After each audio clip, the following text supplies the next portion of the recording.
Hey everyone, with the 2025 season kicking off and tons of exciting developments and construction happening both at Paultons and Chessington, I thought I'd put this video together to help you navigate all the changes, keep you informed so you know what to expect in terms of ride availability, so you can make a decision as to whether you want to visit this year.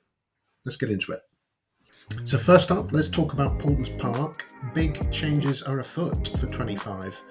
Paultons set to unveil its new Ghostly Manor on May 17th, which is a state-of-the-art interactive dark ride that replaces the old 4D cinema on Show Street. And this isn't a run-of-the-mill haunted house, it's a gameplay theatre where you'll team up with family members, armed with your very own phantom phasers to capture mischievous ghosts in a series of immersive, story-driven scenes. So all this really means is there is some minor disruption to Show Street. So ride access is still available through there, but if you want to get to the east side of the park, you'll have to go up through the main gate and then turn right. Looking at the west side of the park, Paultons Park are doing substantial work in this area. This is for the new Viking-themed area set to debut in 2026. And this land promises immersive Norse storytelling and rugged theming with brand new rides. However, to make room for all of this, some classic Paultons Park rides have disappeared. So we no longer have Dragon Roundabout, that's now Funland. The raging River Log Flume is now just a pit in the ground, and the Go Karts have driven off in quite a ceremonious video put out by Paultons Park recently. There are also some changes to the footpaths. There are barriers that have been put up and ride reroutings have been put in place. So you now have to walk quite far to get to Cobra, all the way down through where the go-karts once were, round that way to eventually get to Cobra. So for Paultons Park, 2025 might bring some temporary inconvenience, but I think it'll all be worth it when Ghostly Manor launches in May, and we're all really looking forward to seeing plans for the Viking area. Let's take a look at Chessington. So as with Paultons, Chessington has a lot of development happening this year as well. The main ones are Project Play, which is to replace the old Mexicana and zoo area, and this will be a new kiddies-themed IP. And the other aspect is Project Refresh and Renew, which is over in the old Wild Asia land, and this is rumoured to be a Minecraft theme.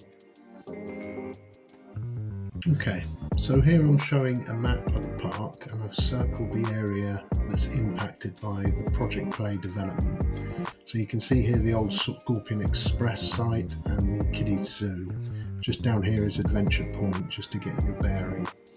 So when I bring in the plan for Project Play, and I skew it and angle it and try and size it correctly to match this feature here on Rattlesnake. So you can see there, if I overlay those two features, then we get a pretty good idea about how this new development will sit within the park. So what it shows is the new entrance is going to be over here, which is currently where the zoo is. And it does look like Chessington plan to leave a path on the perimeter of the new zone so that you can still get to Rattlesnake and to Forbidden Kingdom. Zooming over to Wild Asia, checking the Chessington website, none of the rides in Wild Asia are listed. In fact, the zone's not even listed, which tells me that it's unlikely that Wild Asia will open at all in 2025. And when you look at the rides that we're going to miss out on, if that's the case, we won't get to ride Cobra. Temple of Mayhem has been shut for a little while, so that's okay. Monkey Swinger's gone, Tuk Tuk Turmoil's gone, Jungle Bus won't open. We do know Jungle Bus is being relocated to Project Play. Chessington say they'll keep hold of Monkey Swinger, but at the moment there's no plan as to where it'll end up. So it's quite a big lineup we're missing out on this year at Chessington. What I've had a go at doing here is just tallying up the ride offerings at each of the parks.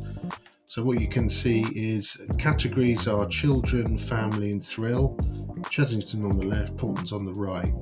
And what immediately jumps out is that Paultons Park have so many more ride offerings.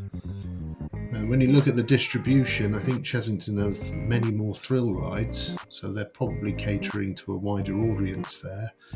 But certainly Paultons surprised me with just how many rides they've got.